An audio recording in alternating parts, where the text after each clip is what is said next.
최근 저가 공세를 무기로 한국이 꽉 잡고 있던 디스플레이 시장을 탐내던 중국이 얼마 전부터 전 세계 점유율 1위를 차지하게 되자 중국 업계는 환호성을 지르고 있습니다.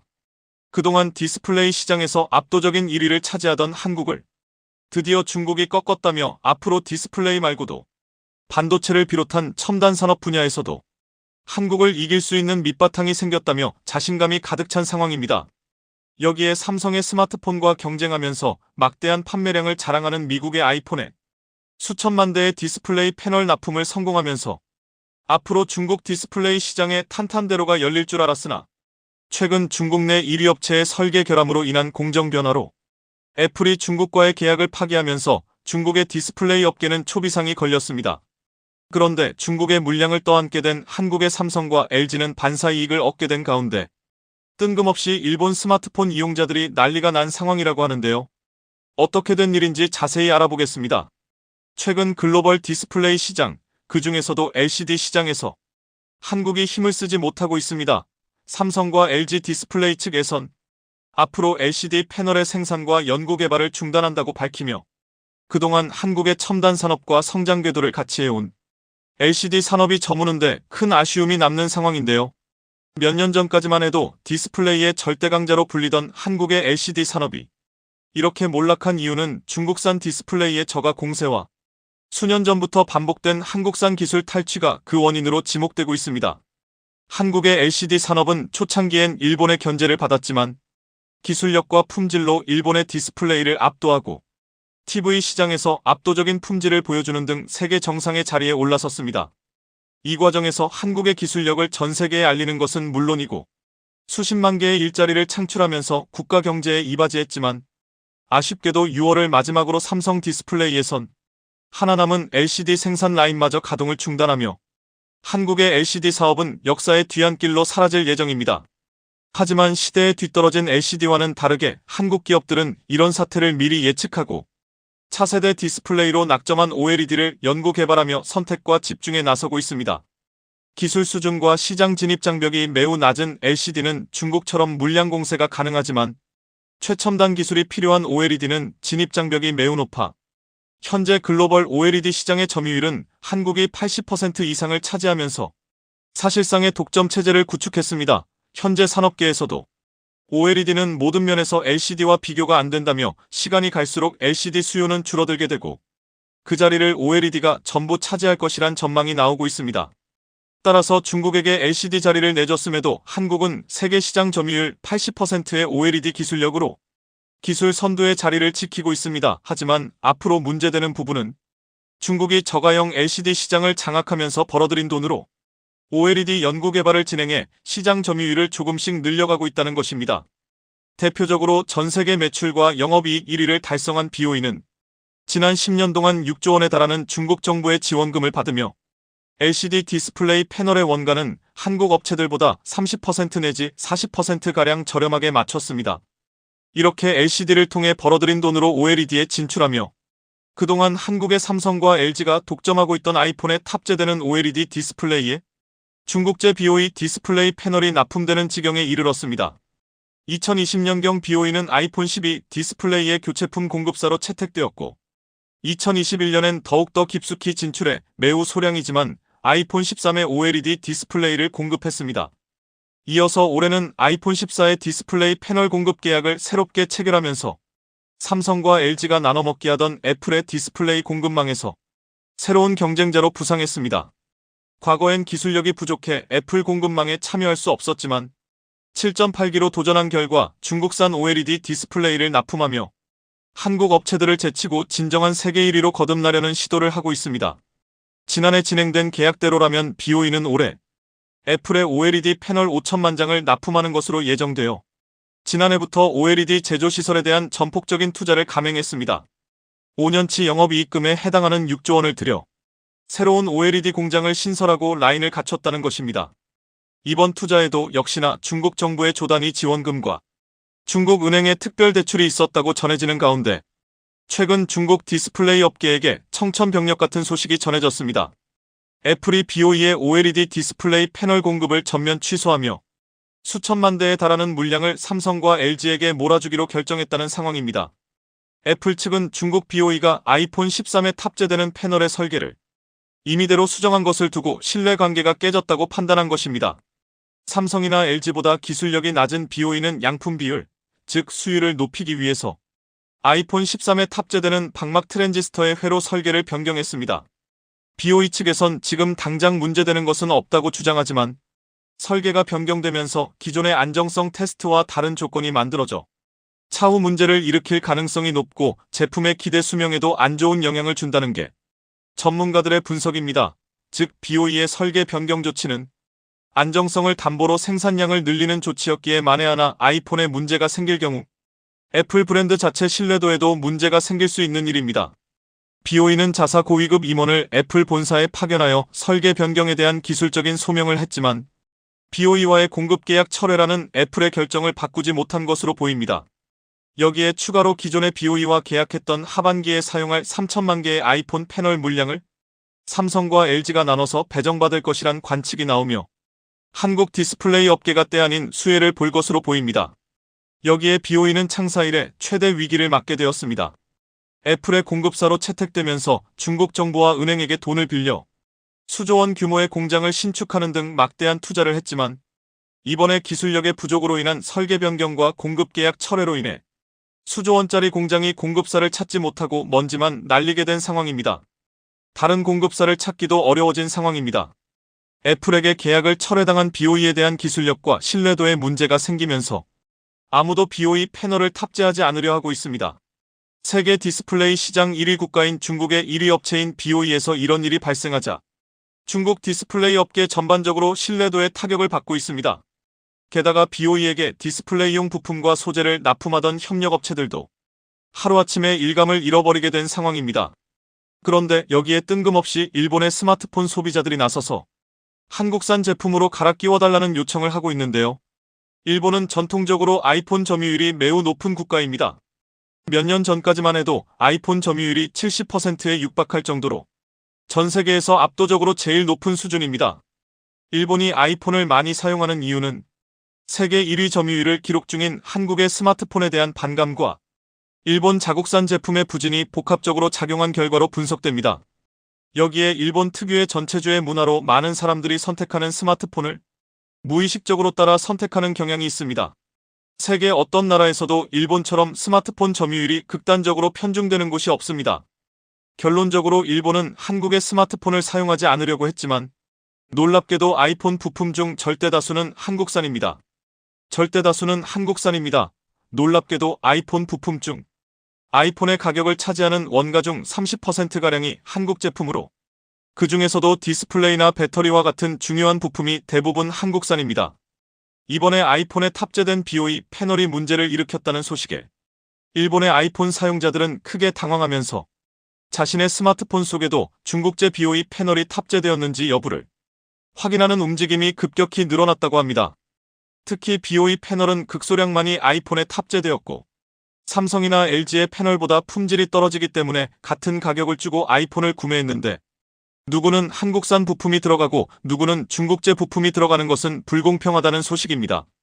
실제로 일본 유튜버들을 중심으로 간단한 어플리케이션 프로그램을 통해 자신의 디스플레이 제조사가 어디인지 확인하는 방법이 알려지고 있으며 한국의 삼성이나 LG 디스플레이로 확인되면 일본 사용자들은 다행이라며 안도하는 반응이지만 중국제 BOE 디스플레이가 탑재된 사용자들은 품질과 내구성에 대해 상당히 고민하고 있는 상황입니다. 스마트폰 특성상 AS 기간이 한정되어 있기에 무상 수리 기간이 다가오는 사용자일수록 중국의 패널을 선호하지 않는 것은 당연한 일입니다. 이번 중국제 BOE 패널 문제와는 관련 없어 보이지만 최근 일본에서 삼성의 스마트폰이 대반전을 일으키고 있습니다. 그동안 한국산이라는 이유로 외면받았지만 디자인과 기술력을 앞세워 공략한 결과 최근 대략 14%의 점유율을 기록하면서 일본 시장 점유율 2위를 기록한 것인데요. 기존의 갤럭시 스마트폰은 한 자릿수 점유율을 차지하며 일본 업체들에게도 밀리는 상황이었지만 기술력으로 무장한 폴더블폰이 선풍적인 인기를 끌면서 일본에서 한국제 스마트폰 점유율이 급격히 상승 중입니다. 관련 통계를 확인해보면 3년 전에 비해 2배 가까이 뛴 것으로 지난 10년 이래 한국산 스마트폰 점유율이 사상 최대를 기록했습니다. 더욱 놀라운 점은 지금 이 순간에도 갤럭시 스마트폰의 인기가 높아지고 있으며 2달 뒤에 새로운 신형 갤럭시가 공개를 앞두고 있어 현재 점유율보다 더욱 높아질 가능성이 있다는 것입니다. 뿐만 아니라 한국의 삼성 갤럭시는 5년 만에 세계 1위 자리를 탈환하는 성과를 기록했습니다. 전 세계 스마트폰 판매량에서 삼성이 24%로 1위, 미국의 애플이 15%로 2위, 중국의 샤오미가 12%로 3위를 기록했습니다. 그동안 중국의 물량 공세에 주춤하던 한국의 전자산업이 최근 국제사회의 전방위적인 중국 제재와 한국의 독점적인 기술력을 바탕으로 최근 미국의 대통령이 바뀌면서 유럽 일대가 온통 혼란에 빠진 와중에 갑자기 한국 방산 무기를 도입하기 위해 총력을 기울이는 모습이 관측되고 있습니다. 미국의 군사 싱크탱크에서도 미 공화당의 도널드 트럼프가 당선됨에 따라 오히려 한국산 무기들이 대거 팔려나간다고 보고 있는데요. 이런 와중에 한국이 만든 KF-21 전투기가 본격적인 양산 절차에 돌입하자 많은 나라들이 관심있게 지켜보고 있습니다. 게다가 폴란드가 대한민국 무기 도입 과정을 지켜보며 말도 안 되는 빠른 납기와 높은 성능을 지켜본 스페인 역시 자신들의 구형 전투기를 교체하기 위하여 후보로 KF-21 전투기를 강력한 후보로 올렸으며 시험 비행을 지켜보고자 스페인 공군 조종사들과 관련인들을 파견시키겠다는 발언이 나와 모두를 깜짝 놀라게 만들었습니다.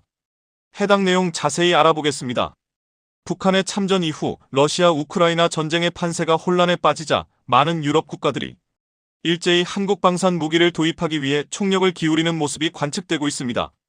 금융 지원을 두고 지지부진한 협상을 이어오던 폴란드가 K9 자주포와 천무를 자체 구매하는 것으로 방향을 전환한 데 이어 이번에는 스페인마저도 한국산 전투기 도입에 관해 진지하게 검토하기 시작했는데요. 그런데 이번에 스페인에서 도입을 희망하는 기체는 FA-50을 포함해 실전 기체 생산을 진행하고 있는 KF-21까지도 노려보고 있다는 소식이 들려왔습니다. 대한민국에서 진행하는 KF-21 전투기 사업은 어떠한 거짓도 없이 투명하게 진행되고 있다는 게 밝혀졌습니다. 지금까지 KF-21 전투기를 조종해본 조종사의 인터뷰에 따르면 자신이 지금까지 F5와 F16 등 여러 전투기들을 몰아봤지만 KF-21 전투기가 항전 장비 및 조종사의 편의성 면에서 굉장히 잘 만들어진 전투기 같다며 아낌없는 극찬을 쏟아냈는데요. 그런데 최근 소문에 의하면 폴란드와 함께 유럽의 스페인 조종사 역시 KF-21 전투기의 비행시험에 참관하고 싶다는 이야기가 들려왔습니다. 현재 KF-21 전투기의 모든 시험 비행 회수가 끝나지 않은 상황이기에 다음 시험 비행과 더불어 기존 일정을 보다 빠르게 진행해 생산 일정 자체를 앞당긴다는 의미심장한 발표가 있었는데요. 이건 연구진들과 함께 스페인의 고위 장관 및 조종사들을 초빙해 비행시험을 같이 참관하는 방식도 고려하고 있다고 합니다.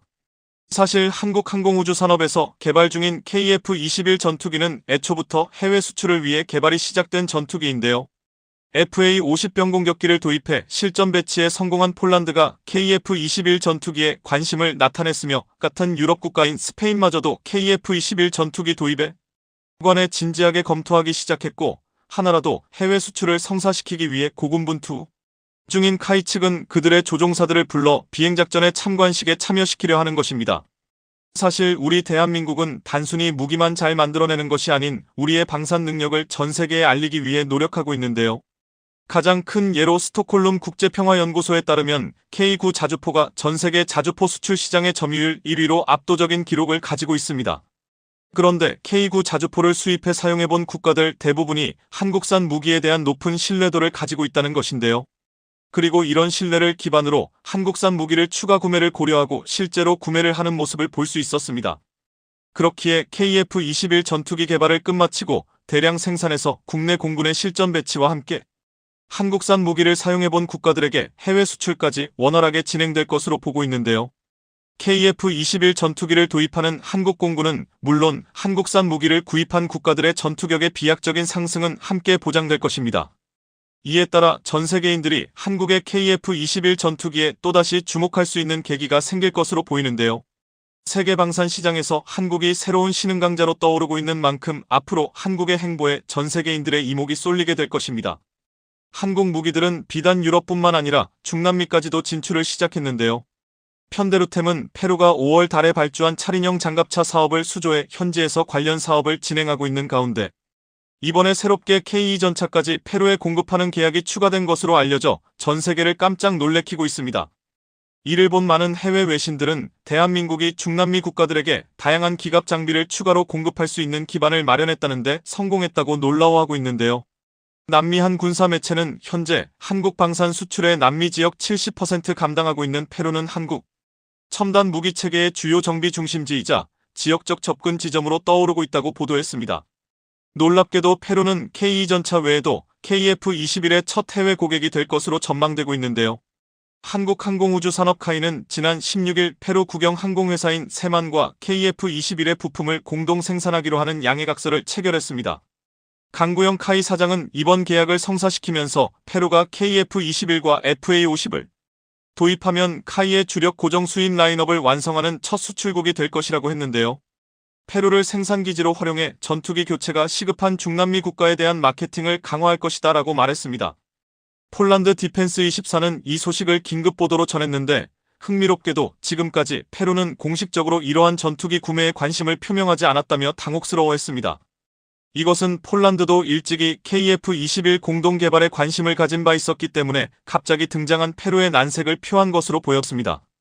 그러면서 이번 협정은 앞서 한국이 인도네시아와 KF-21 생산 협력에 관해 체결한 협정과 유사할 가능성도 있다고 했습니다. 이미 페루는 한국항공우주산업이 제작한 KTM 훈련기 도입 계약을 2012년 체결한 뒤 당시 도입 물량 20대 가운데 16대를 페루 국경 항공기업 세만이 면허 생산하기도 했었습니다. 이렇게 오랜 협력으로 다져진 실력으로 인해서 이번에 KF-21 부품 공동 생산까지 이루었다고 했는데요. 페루는 수호이 25와 미그 29 등 노후 항공기 교체를 위한 차기 전투기 사업을 추진 중인데 차세대 전투기 사업 후보 기종으로 KF-21과 FA-50을 긍정적으로 검토하고 있습니다. 그런데 이번 협약으로 페루가 한국형 초음속 전투기 KF-21을 도입할 가능성이 확실시되고 있습니다. 또한 앞으로 페루는 국산 항공기의 중남미 시장 개척을 위한 교두보 국가가 될 것이라고 했습니다. 현재 중남미 시장은 30년 이상 된 노후 전투기와 헬기의 교체 시기가 도래한 잠재 수요 국가들이 많은데요. 타이의 마케팅 영업을 집중하고 있는데 현재 콜롬비아, 우루과이, 멕시코 등 공군 고위 관계자들을 만나 신규 시장 소요를 파악하고 국가별 맞춤형 제안을 추진하고 있습니다. 페루는 한국산 무기들을 대거 도입하는 것뿐만 아니라 경제협력에서 더 높은 수준에 도달하기를 기대하고 있는데요. 현재 페루 마추픽추의 관문 역할을 할 친체로 공항 건설 사업에 한국 기업들이 참여 중인데 이 사업이 성공적으로 진행돼 페루의 산업 발전에 기여하게 희망하고 있습니다. 한편 스페인을 비롯해 페루까지도 희망하는 KF-21은 실전기체 생산과 함께 2026년까지 2200회의 시험 비행을 진행하고 있는데요. 기존 KF-21 전투기를 제작하면서 가장 우려했던 KPS 편대비행 연동장치인 항전장비 시스템과 비행 제어 시스템들이 무장 탑재 실전 시험과 똑같이 원활하게 작동하는 것을 또 한 번 확인할 수 있었습니다. 이것에 대해 국내 연구진들은 항공체계에선 기체의 신뢰성이 필수라며 반복적인 이륙시험만이 신뢰성을 충족시킬 수 있다고 설명했습니다. 우리 연구진들이 항전장비와 비행제어 시스템 개발에 그렇게 고민하고 어려워했던 이유는 그만큼 높은 기술력을 요구하는 바다로운 작업이었기 때문인데요. 이미 해외에서는 많은 이들이 우리의 KF-21 전투기를 4.5세대 또는 5.5세대로 갈 수 있는 차세대의 전투기로 인정하고 있는 것과 달리 몇몇 국내 언론들은 KF-X 프로젝트를 비교적 부정적으로 보고 있었던 적도 있었습니다. 하지만 이런 우려와 달리 우리 군의 연구진들이 철저한 계획을 매 2026년 블록 1, 2030년 블록 2, 2032년 블록 3 스텔스기를 개발하려면 모든 기술력이 총동원되어야만 하는데요. 일단 미국이 판매하는 F-35보다 KF-21 전투기가 훨씬 낮은 가격으로 책정되기 때문에 가격 경쟁력 면에서도 훨씬 더 큰 이점을 가지고 있습니다. 또한 현재는 4.5세대의 전투기이지만 추후 구매국들의 요청에 따라 곧바로 스텔스기로 변신할 수 있는 전투기로 잠재성을 충분히 갖춘 것이 특징이며 8톤에 가까운 무기를 탑재할 수도 있기에 사실상 미국의 항공모험 함재기인 슈퍼넷급으로 가장 많은 양의 무기와 미사일들을 탑재할 수 있는 게 메리트인데요. 다행히도 여러 차례 비행을 통해 미티어 등 많은 무장들을 장착해왔고 이러한 미사일들의 발사 테스트를 진행해봤는데도 무리 없이 안전하게 비행할 수 있었습니다. 이처럼 KF-X 사업은 세계 개발 궤도에 오르기까지 그야말로 파란만장한 시간을 거쳤는데요. 사업 진행 과정에서 타당성 검토를 통과하지 못하는가 하면 핵심 기술 확보와 예산 관련 문제가 불거져 수차례 위기를 맞았습니다. 우여곡절 끝에 2016년 체계 개발에 착수해 5년 만에 시제기가 세상의 빛을 보았는데요. 여기에 더해 국내 연구진들은 적의 레이더에 잡히지 않게 하기 위한 연구도 진행했었습니다. 그 결과 첨단 미사일 공격으로부터 생존성을 향상시킬 수 있는 새로운 스텔스 기술을 추가적으로 발표하기도 했는데요. 워낙 어려운 기술력인 탓에 외국에서도 기술 전수를 꺼려왔으며 우리 한국도 그동안 전투기를 만들기에 고민했던 것이 바로 이 부분이었습니다. 그럼에도 불구하고 연구진들의 피나는 노력으로 해당 시스템들을 완성하는 것에 성공하는가 하면 비행시험을 통해 해당 시스템이 원활하게 작동하는 것을 직접 확인하게 되었죠. 2026년까지 목표만 달성한다면 현재 페루를 비롯해 스페인과 폴란드 등 수출 시장에서 상당한 돌풍을 일으킬 수 있습니다. 최근 삼성전자에서 전에 없던 신기술이 적용된 접는 스마트폰 갤럭시 Z 폴드 두 번째 모델을 공개했습니다. 화면이 부드럽게 접힐 뿐만 아니라 화면을 접으며 생길 수밖에 없는 주름마저 최소화하여 독보적인 초격차 기술력의 접는 스마트폰을 개발한 것인데요. 작년에 공개한 갤럭시 폴드 1과는 다르게 이번에 공개한 갤럭시 폴드 2 모델은 일본의 주력 수출 규제 품목인 폴리이미드를 제외하고 개발한 상품이라는 것이 알려졌습니다. 지난해까지만 해도 일본은 자신들의 수출 규제 상품인 반도체 핵심 소재가 없다면 한국은 스마트폰의 그 어떤 것도 제대로 만들 수 없을 것이라는 자신만만한 발표가 있었는데요. 삼성이 나서서 일본이 없어도 전에 없던 신기술이 적용된 그 누구도 쉽게 할 수 없는 일을 해냈다는 것입니다. 삼성이 어떤 소재를 적용하여 일본산 부품을 대체했는지, 그리고 앞으로 국산화 100%를 달성하기 위한 우리나라가 준비 중인 반도체 장비 개발 현황까지 한번 자세히 알아보겠습니다. 일본산 반도체 소재가 없다면 한국의 IT 기술력은 길어야 6개월이다. 이 말은 지난해 일본 언론들이 일본 정부의 한국에 대한 수출 규제 발표가 있은 뒤에 하나같이 입을 모아 주장한 내용들입니다. 일본의 3대 주요 수출 품목 중 하나인 폴리이미드는 기존의 국내 스마트폰의 필수 소재라고 알려져 있었습니다. 실제로 지난해 수출 규제가 본격화되기 전 삼성에서 발표한 갤럭시 폴드 1에는 일본산 소재인 폴리이미드가 적용됐지만 얼마 전 출시한 갤럭시 폴드 2에서는 일본산 폴리이미드가 제외되고 새로운 신소재가 적용되었습니다. 바로 초방막 유리인 UTG를 사용한 것입니다. UTG는 얼트러신 글래스의 약자로 매우 얇은 유리이며 이것은 접는 스마트폰에 적용하기 위해 삼성 디스플레이에서 국내 독자 기술로 개발한 신소재입니다. 해당 UTG는 20마이크로미티, 1만 분의 1cm 수준으로 매우 얇게 가공된 유리임에도 20만 번 이상 접고 펼 수 있는 유연성과 내구성을 갖춘 신소재입니다. 해당 기술의 검증을 국제적으로 인증된 프랑스의 기술인증 업체인 뷰로베리타스로부터 검증받았습니다. 해당 기술은 이미 삼성 디스플레이에서 2013년부터 연구하기 시작해 벌써 몇 년 전에 연구 개발을 끝마쳤습니다. 하지만 이런 신기술의 존재를 몰랐던 일본은 삼성을 비롯한 우리나라 IT 업체들에선 일본의 반도체 소재가 없으면 곤란해질 것이라 주장하다가 한국의 UTG 신기술을 보고 망연자실하는 중입니다. 그렇다면 한국은 왜 얼마 전까지 일본산 소재를 사용하다가 이제 와서야 UTG를 사용하게 된 것일까요? 그 답은 매우 간단한데요. 바로 일본산 소재가 저렴한 편에 속했고 품질도 그럭저럭 괜찮았기 때문입니다. 일본산 부품이 적당한 가격대에 많은 곳에서 사용 중이라 교환이나 수리를 하기 수월했기 때문에 굳이 우리가 직접 만들지 않아도 됐었던 겁니다. 예를 들면 주변 식당에 가면 중국산 김치가 많이 나옵니다. 요새 중국산 김치는 품질이 월등히 좋다기보다는 맛도 그럭저럭 괜찮고 무엇보다 가격이 저렴하죠. 우리가 김치를 못 만들어서가 아니라 식당에서 중국산 김치를 사용하는 이유는 보통 가격 때문입니다. 그런데 어느 날 갑자기 중국에서 자기들이 만든 김치가 아니면 한국 사람들은 반찬을 먹을 수 없게 된다며 김치 수출을 금지한다고 생각해보면 완전 어이가 없을 겁니다. 우리가 김치를 못 만들어서 안 만드는 게 아니니까요. 일본의 수출 규제가 이와 비슷한 내용입니다. 한국에선 이미 신소재 개발도 끝마친 상황이지만 단순히 무난한 일본 제품을 써왔던 것인데 그게 없다고 해서 우리가 스마트폰을 못 만들 것이라는 게 일본의 주장인 것입니다. 즉, 일본의 부품 소재 업체들은 한국 대기업에 납품하는 하청업체들 중 하나입니다.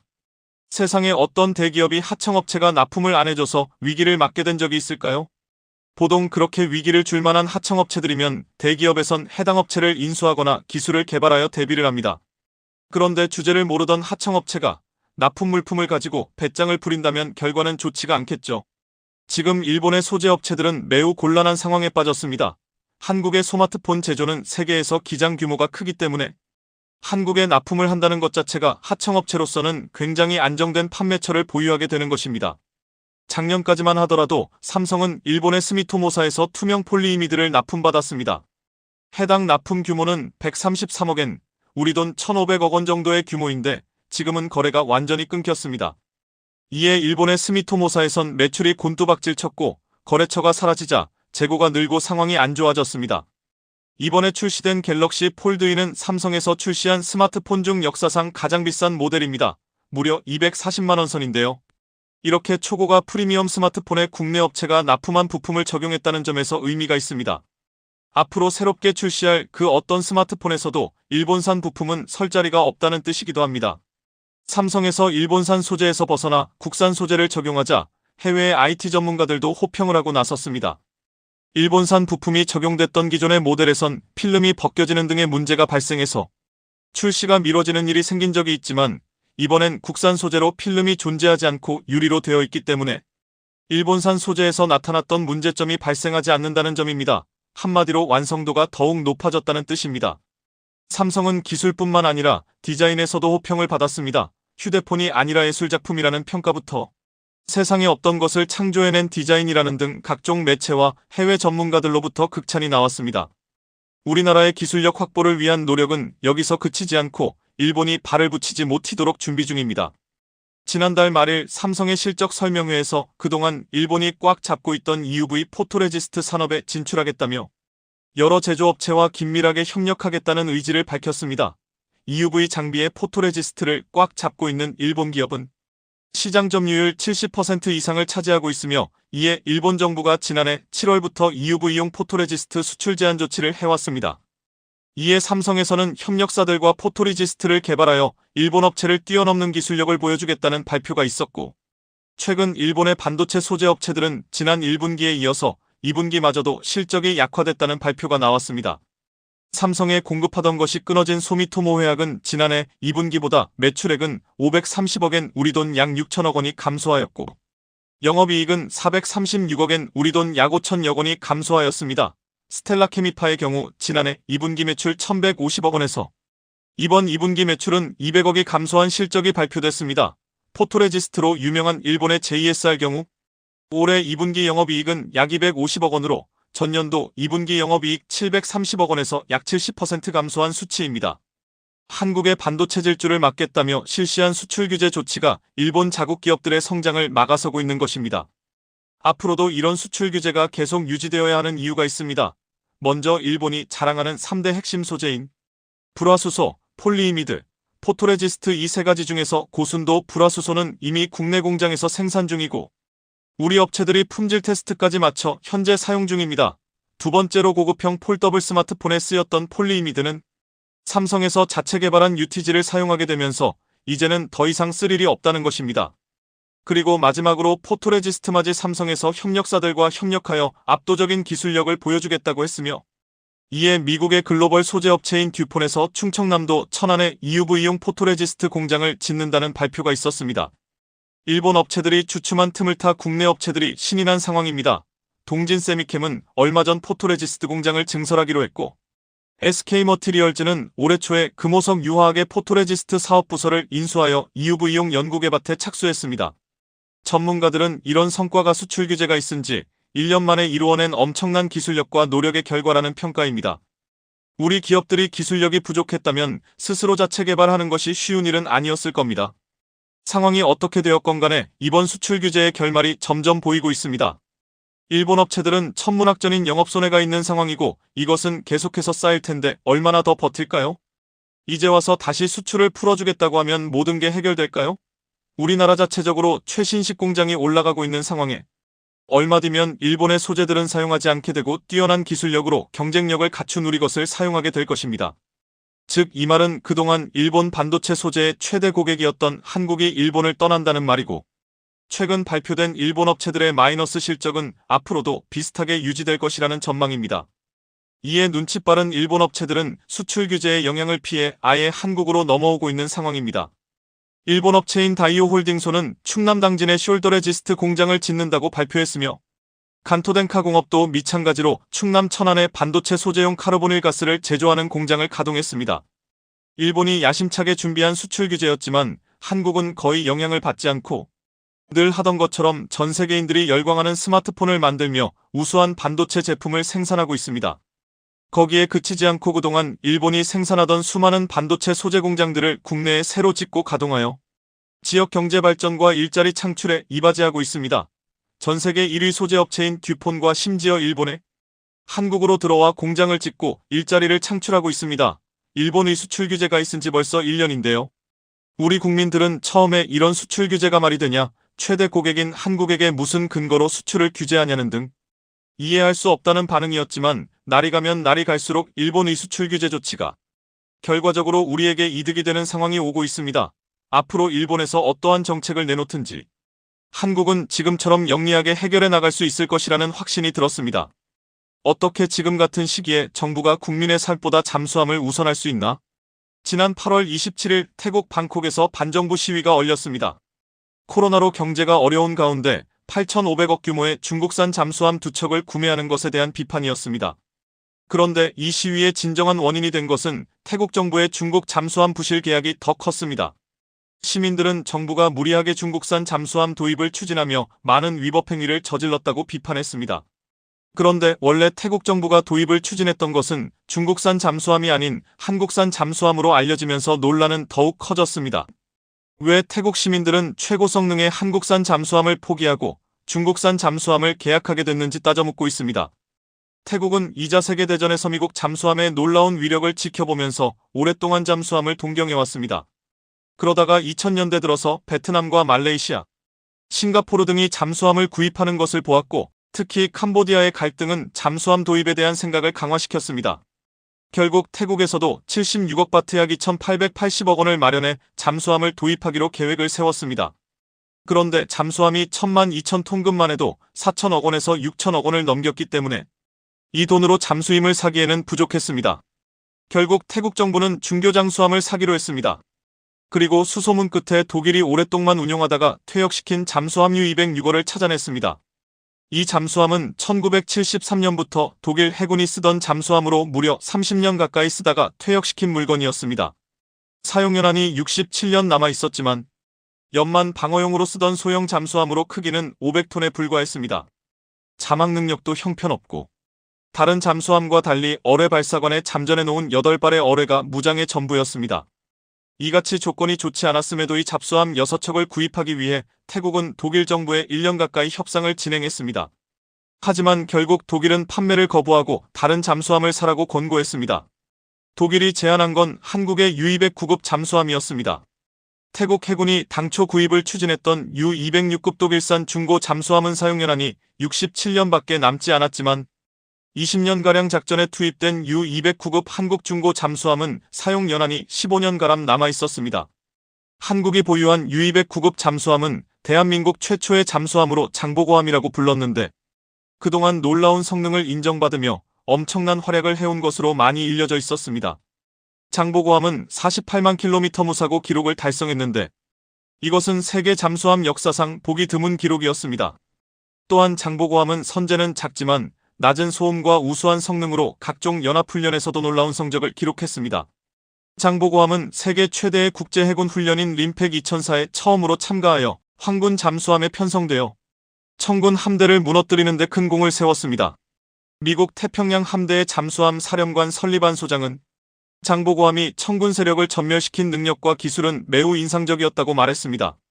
장보고함은 청군 기함인 미국 10만 톤급 핵항모전 시 스테니스와 이를 호위하는 이지스 구축함 2척과 순양함 2척, 일본의 상자위대 구축함 4척 등 30여 척을 격침시켰습니다. 놀라운 것은 장보고함은 40번 이상 가상어뢰를 명중시키면서도 단 한 번도 탐지되지 않았다는 것입니다. 또한 적함을 침몰시킬 수 있는 10km 이내로 접근하는 대삼 13차례나 성공했습니다. 이러한 뛰어난 성능으로 1,400톤인 장보고급 잠수함 3척을 인도네시아에 수출하기도 했습니다. 이 때문에 독일은 태국에서 제대로 운영하기 힘든 U206급 잠수함을 사지 말고 한국이 보유하고 있는 U209급 잠수함을 사라고 한 것입니다. 결국 태국 해군은 독일산 대신 한국 잠수함을 구매하는 방안을 검토했습니다. 이 잠수함을 도입하기 위해 독일과 한국의 해군 장교를 파견해 잠수함 운용 교육을 받게 하기도 했습니다. 태국은 한국산 U-209급 잠수함 2척을 도입할 구체적인 계획을 세우면서 이전보다 예산이 훨씬 늘어난 400억 바트 1조 4,516억 원이 필요해졌습니다. 태국 프라윗 국방장관이 한국 잠수함 구매를 추진하는 것은 흥미로운 일이지만 한국 잠수함은 독일산보다 가격이 비싸기 때문에 태국 정부 측이 해군의 구매 계획을 불허할 수도 있을 것이라고 말하기도 했습니다. 그럼에도 한국산 잠수함은 태국이 선택할 수 있는 가장 좋은 잠수함으로 도입이 긍정적으로 고려되었습니다.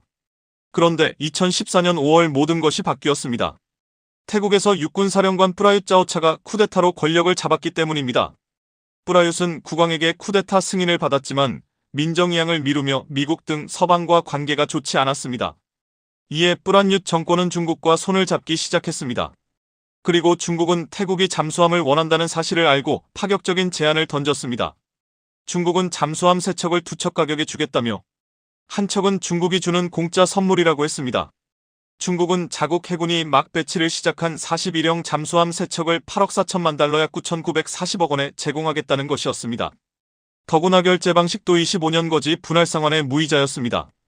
운용 전 기간에 중국 정부의 품질 보증을 약속하고 계약가의 3배에 달하는 태국산 농산물과 공산품을 절충교역 형태로 구매해주기로 했습니다. 프라윕 총리는 태국민들에게 중국산 잠수함은 가격은 가장 싸면서도 품질은 비교적 좋은 편이며 중국은 사후 서비스도 제공할 예정이라고 했습니다. 그러면서 우리는 부자가 아니리서 잠수함에 큰돈을 쓸 여유가 없다며 중국산 잠수함 구매 배경을 설명했습니다. 결국 태국은 2015년 계획했던 한국산 잠수함을 포기하고 중국산 잠수함을 도입하기로 계획을 바꿨습니다. 그런데 그때부터 태국에게는 불행이 시작되었습니다. 중국은 이후 놀랍게도 얼굴을 완전히 바꿨습니다. 중국은 최초에 태국에게 제시했던 3,600톤급 41형이 아닌 2,550톤급 S-26T는 축소형 모델을 주겠다고 했습니다. S-26T는 크기뿐만 아니라 배터리 용량도 작아 수중작전 시간도 크게 차이가 났습니다. 여기에 41형이 운용하던 초음속 잠대함 미사일은 최대 사거리가 540km에 달하고 마하 0.8의 속도로 비행하다가 표적 인근에서 마하 2.5로 가속하는 위협적인 무기였습니다. 하지만 중국은 태국에 이 미사일 대신 수출형 아음속 미사일 센티미터 708mm 미사일만 제공하기로 했습니다. 또한 2척을 8억 4천만 달러에 사면 한 척을 무상으로 주겠다는 말을 받고 최종적으로 3척을 11억 5,500만 달러에 구매하라고 했습니다. 결제 방식도 25년 거치 분할상환 무이자에서 계약금은 물론 중도금도 건조 일정에 맞춰 제때에 지급하라고 했습니다. 24억 달러어치의 태국 물품 구매 절충 교역도 없던 일로 하고 중국 정부가 품질 보증을 해준다는 것도 인도온 2년간 중선중공이 하는 것으로 바뀌었습니다. 태국 내에서는 중국이 완벽한 사기를 쳤다고 했습니다. 그럼에도 태국 정부는 S-26T 잠수함 한 척을 처음에 중국이 제시했던 가격보다 53% 비싸게 계약을 체결했습니다. 당시 태국 언론과 정치권에서는 부실 계약이란 비판이 제기되었고 태국 내에선 프라윕 정권의 잠수함 게이트라 불렸습니다.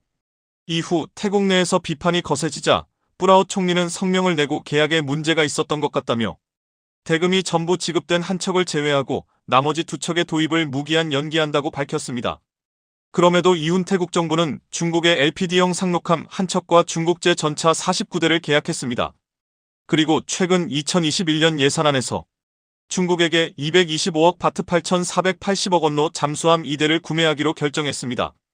많은 태국 국민들은 분노했습니다. 이 제안에 찬성 투표한 여당 연합 5명의 하원 의원을 비판하며 다음 선거에서 투표하지 말 것을 결의했습니다. 현재 중국에게 굴욕적인 사기를 당했다고 여기는 태국 국민들은 프라윕 정권을 강털하게 비판하고 있습니다. 중국이 중간에서 사기에 가까운 방법으로 가로채지만 않았으면 태국 잠수함 사업은 한국의 것이었습니다. 결국 태국 정부는 중국산 잠수함 구입을 연기할 것이라고 했습니다.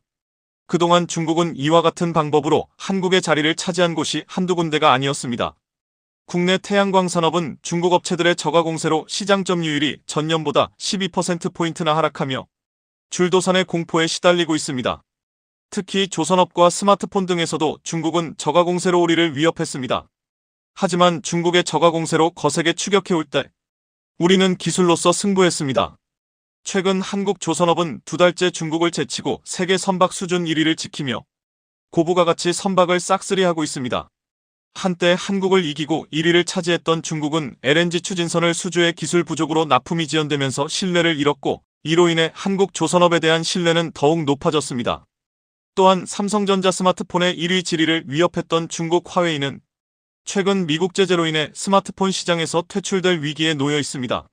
한국은 정당한 방법으로 기술 개발과 연구에 집중하며 앞으로 중국이 따라올 수 없는 격차를 벌이려고 하고 있습니다. 러시아에서 버린 자식 취급했던 기술을 대한민국이 되살리는 것을 뛰어넘어 세계 최초로 상용화에 성공했다고 합니다. 세계 유수의 기업들이 불가능하다고 한 일을 한국이 해낸 것인데요. 이 덕분에 일본의 계획이 완전 어그러졌다고 하는데요. 뜻하지 않게 일본의 원대한 꿈이 한국 기술 덕분에 박살났다고 합니다. 대체 어떤 계획이었고 한국이 성공시킨 기술이 무엇인지 지금부터 자세하게 설명해 드리겠습니다. 삼면이 바다로 둘러싸인 대한민국. 남해와 서해를 찾는 이들이 감탄하는 것은 바로 수려한 섬입니다. 세계 그 어디에서도 볼 수 없는 풍광을 볼 수 있는 곳이 바로 대한민국 섬이라 할 수 있죠. 언뜻 봐도 엄청난 섬 숫자를 자랑하는 대한민국. 얼마나 많은 섬들이 대한민국에 있는 것일까요? 놀랍게도 3,348개나 되는 섬을 한국이 보유하고 있다고 합니다. 1만 5천 개의 섬을 가진 인도네시아가 1위이고 한국은 무려 4위에 해당한다고 하는데요. 한국의 섬을 매주마다 한 곳씩 방문한다고 해도 64년이 걸린다고 합니다. 사람이 사는 섬들 외에도 무인도들도 많은데요. 배가 갈 수 없어 현실적으로 이 섬들을 모두 방문하는 것은 불가능에 가깝습니다. 사람이 살고 있는 섬들도 과거에는 많았지만 지금은 교통의 불편함으로 인해 점점 그 숫자가 줄고 있다고 하죠.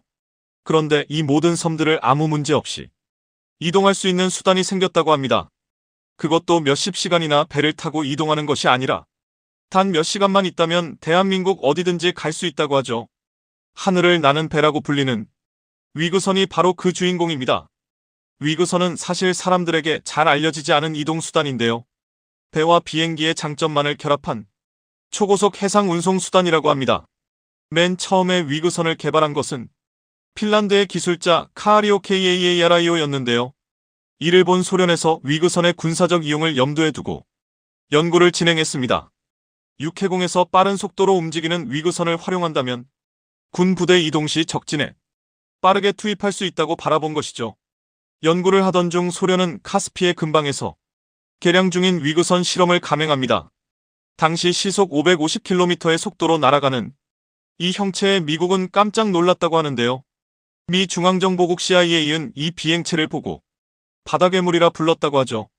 이 실험에서 사용된 위그선은 킬로미터이라는 명칭이 붙여졌는데요. 1964년 소련의 기술자 티슬라브 알렉세예브에 의해 설계된 이 제품은 가까이에서 보면 엄청난 크기를 자랑하는 물건이었습니다. 하지만 엄청난 크기에 비해 안정성은 물론이고 효율성이 떨어졌기에 소련이 개발한 위그선은 화물 수송용으로 목적을 바꿔 개발에 들어갔습니다. 문제는 알루미늄 합금으로 만든 선체가 불안했고 제작과 운용 예산의 문제로 진행 중이던 프로젝트는 완전히 취소되었죠. 위그선은 역사 속으로 사라지는 것처럼 보였습니다. 하지만 엉뚱한 곳에서 위그선은 부활하게 되었는데요. 바로 대한민국에서 위그선은 생명을 되찾게 되었습니다. 원래 위그선은 러시아의 빚을 갚기 위해 한국에게 수출되었습니다. 90년대 초 러시아는 한국에게서 30억 달러의 부채를 갚지 못했죠. 그 결과 러시아는 원천 기술뿐만 아니라 각종 무기들을 헐값에 한국에 넘겼습니다. 이 과정에서 한국이 위그선 제조 기술을 러시아에게서 얻었죠. 처음 러시아 기술을 받았을 때는 수면 위 1m만 운용 가능한 기술로 파도가 거친 한국에서 사용하기에는 무리가 있었습니다. 그러나 이 기술의 가치를 알아본 한국 기술자들은 개량을 거듭한 끝에 한국형 위그선을 만들어냈습니다. 개량은 쉬운 일이 아니었습니다. 1996년 국내 조선 4사와 공동으로 시제품 갈매기 1호를 만들고 2002년에는 한국해양연구원과 벤처업체가 손을 잡아 최대 출력 100마력의 4인승 위그선을 만들어 시운전에 간신히 성공했죠. 효율성과 안정성을 모두 고려한 제품을 만드는 것은 난제로 보였습니다. 소련 기술자들도 성공하지 못해 폐기 처분한 제품을 한국이 극복하는 것은 불가능해 보였죠. 하지만 오랜 인고의 세월을 거쳐 작년 3월 위그선 M80 기종이 건조 승인 어프로벌 포 컨스트럭션을 받게 되었습니다. 아론 비행선 박산업이 세계 최초로 위그선 상용화에 성공한 것입니다. 최고 130노트로 비행이 가능하며 한 번 비행 시 600km 장거리도 거뜬한 이 제품은 20만 km 이상의 실 해상 시운전 경력을 보유할 만큼 안정성도 증명되었습니다. 도서 지역이 많은 한국에도 적합한 기종으로 위그선만 있으면 어디든지 갈 수 있죠. 이후 기술 개발을 거듭해 20인승 위그선 개발에 힘을 쏟고 있는데요. 본격적으로 대형화 사업이 진행되면 비행기와 배로만 이동할 수 있던 곳을 위그선을 이용해 1시간 이내로 이동이 가능해진 것입니다. 이번 위그선 상용화가 더 값진 것은 한국의 자체 기술로 성공했다는 점입니다. 과거 상용화에 뛰어든 한국 기업은 물론이고 중국과 러시아 업체들도 상용화에 번번이 실패로 끝나면서 위그선 사업을 접어야 했는데요. 아론 비행 선박 산업은 경량화와 효율성, 상업화 가능성까지 모두 잡으며 전 세계 어디서나 운용 가능한 위그선을 개발했다는 점에서 국내 시장 외에도 해외 시장까지 진출할 수 있습니다. 이미 위그선의 가치를 알아본 해외 기업들이 계약을 맺었는데요. 인도네시아에서 2척을 선주문했으며 스페인과 중동 국가들 역시 10척을 주문하는 구매 약정서를 맺었습니다. 태국과 콜롬비아 등 다양한 국가에서 위그선 요청이 쏟아졌다고 하죠. 예상되는 수요는 1만 5천 척 이상으로 대략적인 금액만 따져봤을 때 무려 34조 원의 부가가치를 생산할 수 있다는 점에서도 의미가 있습니다. 일자리 창출 효과까지 볼 수 있기에 앞으로의 전망도 창창합니다. 한국에서는 이르면 포항 울릉도 여객 수송 위그선이 출항할 예정인데요. 울릉도에 가기 위해서 배에 탑승해 3시간 동안 뱃속에서 고통을 겪어야 했으나 위그선이 등장하면서 1시간 이내로 빠르게 이동이 가능해졌습니다. 또한 울릉도를 넘어 독도까지도 위그선으로 오갈 수 있게 되는데요. 이전까지는 쉽게 갈 수 없었던 독도도 빠른 시간 내에 이동할 수 있게 되어 한국인들이 독도 관광을 쉽게 즐길 수 있게 됩니다. 현재 밀려드는 해외 수요를 감당하기 위해 경남 사천에 있는 SPP 조선소에 위그선 공장을 설립한다는 소식까지 전하며 승승장구하고 있는데요. 이 소식을 듣자 일본 정부와 지자체에서는 일제히 한숨이 나왔다고 합니다. 한일해저 터널의 원대한 계획이 무너졌기 때문인데요. 일본의 계획을 한국이 의도치 않게 망가뜨린 것입니다. 한일해저 터널은 일본 스시마 섬과 이키 섬을 중간 경유지로 두고 일본 규슈 지방까지 한국과 일본을 연결하는 프로젝트입니다. 100년 정도 논의된 주제로 한일 양국을 비행기나 배를 이용하지 않고도 오갈 수 있다는 점에서 양국 정치인들의 관심을 받은 바 있죠. 첫 구상은 일제강점기로부터 시작되는데요. 당시 일제는 만주를 괴뢰국으로 세우고 중국과 베트남, 동남아시아 대부분을 집어삼키며 대동아 공영권을 만들 계획을 꿈쨌죠. 일본에서 시작해 동남아시아까지 연결하는 약 1000km의 철도 계획이 이때 첫 등장합니다. 일제가 이룩한 영토를 철길로 볼 수 있다는 점에서 각광받은 이 계획은 현실성이 없다는 이유로 철폐되었지만 한일해저 터널이라는 형태로 모습을 바꾸며 한국을 괴롭혔습니다. 2003년 영국과 프랑스가 채널 터널을 건설하면서 이 논의는 불이 붙었죠. 한국과 일본을 연결해 양국 간 소통을 강화하고 평화를 다지자는 것이 일본 측이 내세운 표면 상의 논리였습니다. 또한 터널을 뚫으면 여객이나 화물 운반에 있어서도 비용을 아낄 수 있다는 것이 일본에서 내세운 중요 논리였습니다. 배나 비행기로 이동하는 것보다 열차를 통한 운송이 더 저렴하다는 주장이었죠. 하지만 연구 용역을 통해 효율성과 경제성을 검토한 결과 한일해저 터널은 한국에게 어떠한 이득이 없는 것으로 밝혀졌습니다. 향후 시베리아 횡단 철도와 한국이 연결될 경우 최종 기착지가 일본이 되는 사태가 벌어져 한국의 지정학적 이점이 완전히 사라지는 불이익만 있을 뿐이었죠. 한국은 해저 터널에 대해 어떠한 의견도 보이지 않으며 일본의 일방적인 주장을 거부했습니다. 하지만 여전히 일본은 한일해저 터널의 유용성을 언급하며 한국을 괴롭혔습니다. 한일해저 터널이 있으면 기존보다 더 빠르게 오갈 수 있다는 장점이 있었기 때문이었죠. 그런데 이번 위그선의 상용화로 해저 터널의 장점이 사라진 것입니다. 위그선의 크기를 키우면 많은 승객들을 태우고 일본을 오갈 수 있게 되는데요. 대한해협 양쪽에 위그선 선착장을 배치한다면 일본이 주장하는 속도 차원에서의 장점을 위그선으로 완벽히 대체할 수 있게 되죠. 게다가 현재 위그선 기술에 있어 선진국으로 거듭난 대한민국이 위그선 영업과 운용에 나서게 된다면 한일해저 터널을 굳이 뚫을 필요 없이 양국을 빠르게 오갈 수 있게 됩니다. 일본 입장에서는 한국을 속여 한일의 터널 개통이 가능했는데 위그선의 등장 덕분에 한국을 속일 수 없게 된 것이죠. 일본의 주장이 더 이상 통용되지 않게 된 것입니다. 위그선 덕분에 불가능으로 여겨졌던 많은 일들이 가능해질 것으로 보이는데요. 포항 독도를 들려 독도에서 일본까지 갈 수 있는 프로그램도 가능하리라 보입니다. 일본에서도 역으로 독도를 거쳐 한국을 올 수 있게 되죠. 독도에 박혀있는 태극기를 일본인들이 보면서 자연스럽게 더 이상 독도를 일본 땅이라 여길 수 없게 되는 것이죠. 한국의 위그선이 앞으로 교통의 중추 기종이 되기를 바라며 새로운 한류의 선봉장으로 거듭나기를 기원하겠습니다. 세계적인 서양 건축가가 한국의 전통 건축물을 보고 할 말을 잊어버릴 정도의 큰 감동을 받았다고 합니다. 자신이 지은 건물은 물론이고 파르테논 신전을 뛰어넘는 위대한 유산이라 찬사를 보냈다고 하는데요. 세계가 주목하고 있는 대한민국 전통 건축물과 건축 기술이 무엇인지 지금부터 자세히 알아보도록 하겠습니다. 작지만 강한 나라 대한민국, 전 세계로 한국인들의 뛰어난 재능을 선보이고 있는 것은 물론이고 한국이 곧 프리미엄을 보증하는 시대에 접어들면서 한국이 지금껏 갖고 온 문화에 대한 관심이 폭발하고 있는데요. 맛과 멋, 양쪽을 모두 만족하는 한국 문화는 서양에서도 질투할 만큼 뛰어난 수준을 자랑하고 있습니다. 그리고 그 중에서 최근 큰 관심을 받고 있는 분야는 다름 아닌 한국 전동 건축이라고 합니다. 샤넬, 루이비통을 비롯한 명품 업체들이 한국 매장을 열 때 한옥에서 쇼케이스를 여는 것은 물론이고 한국적인 모습을 최대한 많이 담아내는 컬렉션을 발표할 정도로 한국적인 것이 곧 세계적이라는 말을 증명하고 있습니다. 글로벌 기업들은 유명 한옥들을 선점하기 위해 프리미엄을 주면서까지 장소 확보에 열을 올린다고 하죠. 하지만 10년 전만 하더라도 서양에서 한국 건축에 대해 관심을 갖는 것은 매우 드문 일이었습니다. 중국과 일본 건축에 영향을 받았다고 말하는 이들은 있었지만 한국 건축에 대해 따로 언급하는 일은 거의 없었죠. 그런데 한 세계적인 건축가가 일찍이 한국 건축의 가치를 알아보고 한국이 내 영감의 원천이라고 말할 정도로 한국에 푹 빠져 있다고 합니다. 그 주인공은 바로 프랭크 게리. 이 단어라는 별명이 붙을 정도로 파격적인 건축 디자인으로 건축계에 큰 획을 그었고 세계적인 건축물들을 선보이며 전 세계 건축가들의 스승이라 불리는 건축계의 거장입니다.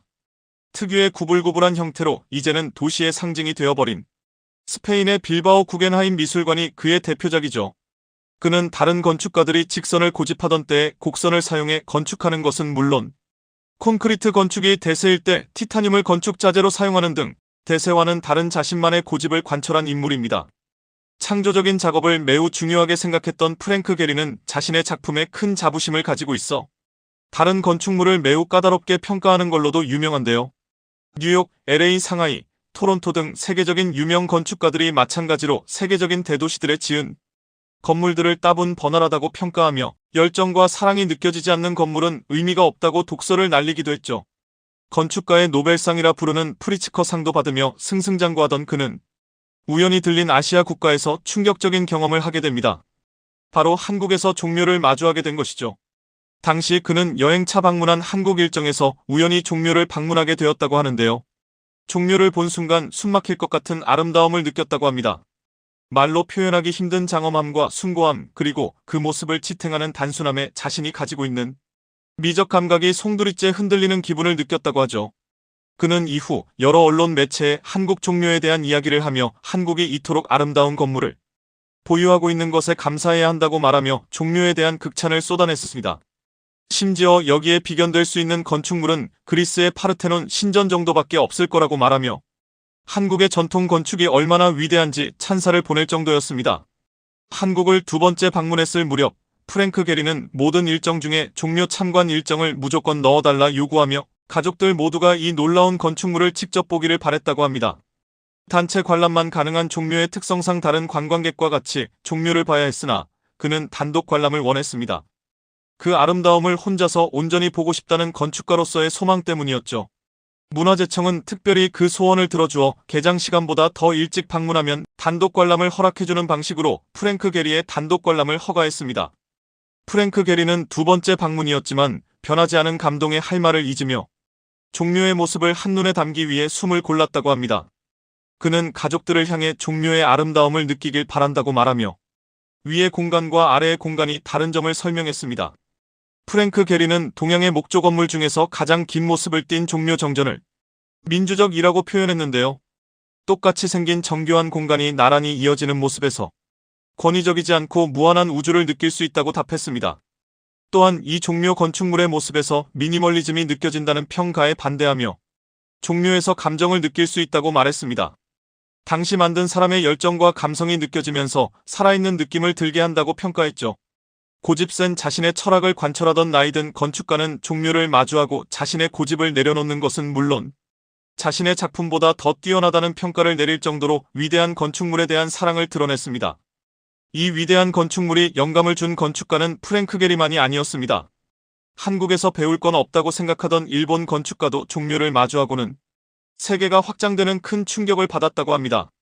일본 근대 건축을 대표하는 건축가 시라이 세이이치 건축가는 종묘를 보고 이런 아름다운 건축물이 서울의 심장에 살아있다는 것 자체가 경이라고 말하며 동양의 파르테논 신전이라는 평가를 남기며 한국의 유산은 종묘에서 살아 숨쉬고 있다고 이야기했습니다. 이렇게 보고 감명을 받는 것을 넘어 한국 전통 건축 양식을 직접 자신의 건축에 반영한 이도 있습니다. 바로 서양의 유명 건축가 프랭크 로이드 라이트가 그 주인공인데요. 미국 건축사에 있어 가장 중요한 인물로 꼽히는 프랭크 로이드 라이트는 수많은 그의 작품들이 세계유산으로 지정될 정도로 건축계의 슈퍼스타라고 할 수 있는 인물입니다. 대중에게 잘 알려진 작품으로는 낙수장과 유니티 템플, 로비하우스 등이 있죠.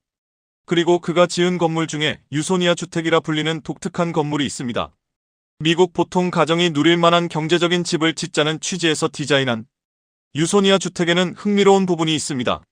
바로 난방기구로 한국 온돌 방식을 채택했다는 것입니다. 당시 미국에서는 벽난로를 이용해 전체 방을 데우는 방식이 일반적이었던 만큼 한국 온돌을 사용해 난방을 하는 방식은 서양에서는 라이트가 최초로 도입한 양식이었습니다.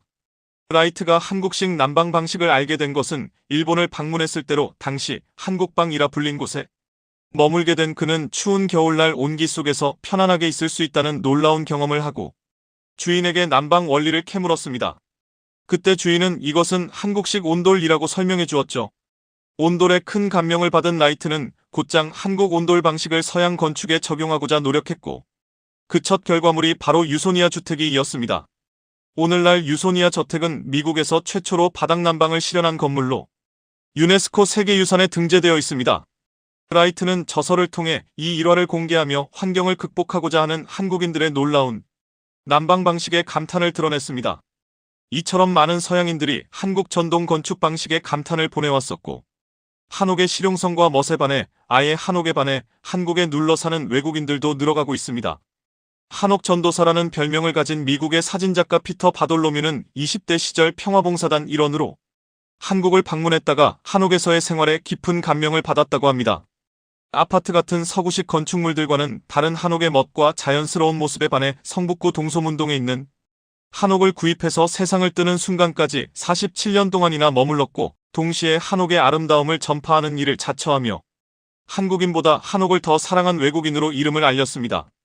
2004년 서울시가 동소문동 재개발에 나서며 자신의 한옥을 포함한 60여 채 한옥이 전부 헐릴 위기에 처하자 가장 앞장서서 철개 반대 운동을 펼치며 결국 철거 위기에서 한옥을 지켜내기도 했었습니다.